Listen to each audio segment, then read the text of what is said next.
You've heard the name Atlantis, right? A sunken city, a magical kingdom?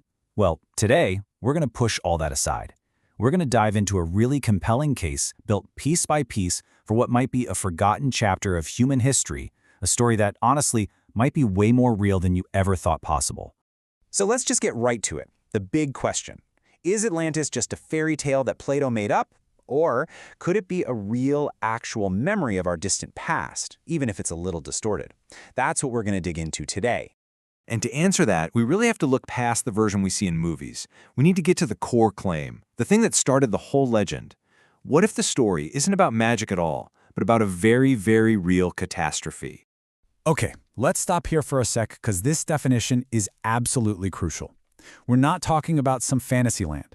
The argument is that Atlantis was a real, advanced civilization that was wiped out about 9,000 years before Plato's time. And here's the most important part. The memory of it wasn't just some random legend, it was deliberately saved and passed down. And this idea of preservation, that's the whole key. The argument isn't just that some big event happened, but that a specific group of people made sure the memory of that event would survive for thousands and thousands of years. So you gotta ask, how on earth does a story survive for that long? Well, the timeline is just mind-boggling. I mean, look at this. The collapse supposedly happens almost 11,000 years before Common Era. And get this, that lines up perfectly with the start of the Younger Dryas, a real-life climate event that suddenly threw the world back into Ice Age conditions and caused absolutely catastrophic global flooding. The memory is then kept alive in Egypt for millennia until the Greek lawmaker Solon hears it, and then finally Plato writes it all down. That's one heck of a journey for a single story. And this is what makes it so wild. It wasn't just some vague, he said, she said kind of legend. The claim is that there was a specific, named chain of people who passed it down.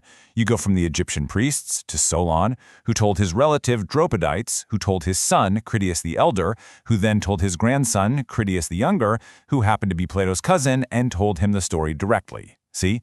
This isn't presented as folklore, it's presented as a piece of family history.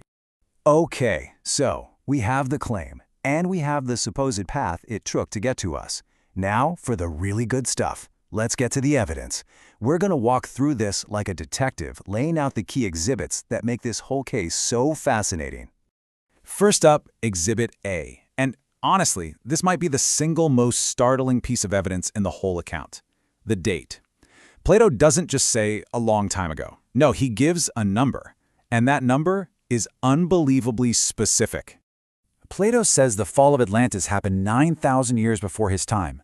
So why does that matter? Because 9,000 years before Plato puts you right around 9,600 BCE, the exact moment modern science tells us a global climate cataclysm, the Younger Dryas, was causing insane sea level rise and mass extinctions. The date is a direct hit. Now, to be fair, skeptics will say that Plato liked to use symbolic numbers, but for a guess, the precision here is just uncanny. Okay, on to Exhibit B, where the story came from. Plato is super clear about this. He says it's not a Greek story at all. He says his ancestor Solon got it from priests in Egypt, a civilization that was, famously obsessed with history and preserving it. So the idea is that Egyptian priests were the guardians of this ancient memory. And that's a big deal because, let's be honest, if any ancient culture on Earth could keep a story safe for 9,000 years, it was Egypt. They were the masters of long-term thinking. The counterargument, of course, is that while some of their temple texts do talk about a primeval homeland destroyed by a flood, they don't use the specific name Atlantis. And this is where the case just takes a totally fascinating turn. The story doesn't just exist in the old world. Something remarkably similar, with a name that's almost identical, shows up on the complete other side of the Atlantic Ocean. Cultures like the Maya and the Aztec told stories about a drowned ancestral homeland way off to the east. And what do they call it? Atlant. I mean, come on. For people who believe the story is real, a shared name for a shared catastrophe across a giant ocean is pretty powerful proof of a common ancient memory. Skeptics say similar myths can pop up independently, but the name, that is a very specific coincidence. So let's just pull the camera back for a moment. The Atlantis story doesn't exist in a bubble. Once you start looking, you see these echoes of a massive catastrophe and a lost advanced civilization all over the ancient world. You've got flood myths in basically every culture on the planet. You have pyramids popping up in Egypt, China, and the Americas. You've got mind-bendingly precise stonework in Peru and submerged ruins off the coasts of Japan and India. You could see all these weird anomalies as different pieces of the same puzzle, all pointing to a lost global maritime culture that was just wiped off the map. And all of this brings us to a really fundamental choice in how we look at these ancient stories.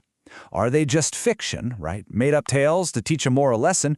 Or should we maybe consider the idea that a myth can be a form of compressed history?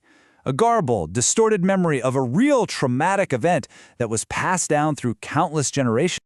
So, after looking at the date, the chain of transmission, the global echoes, what does it all add up to? Let's bring all these threads together and see where the evidence actually points. Here's the bottom line.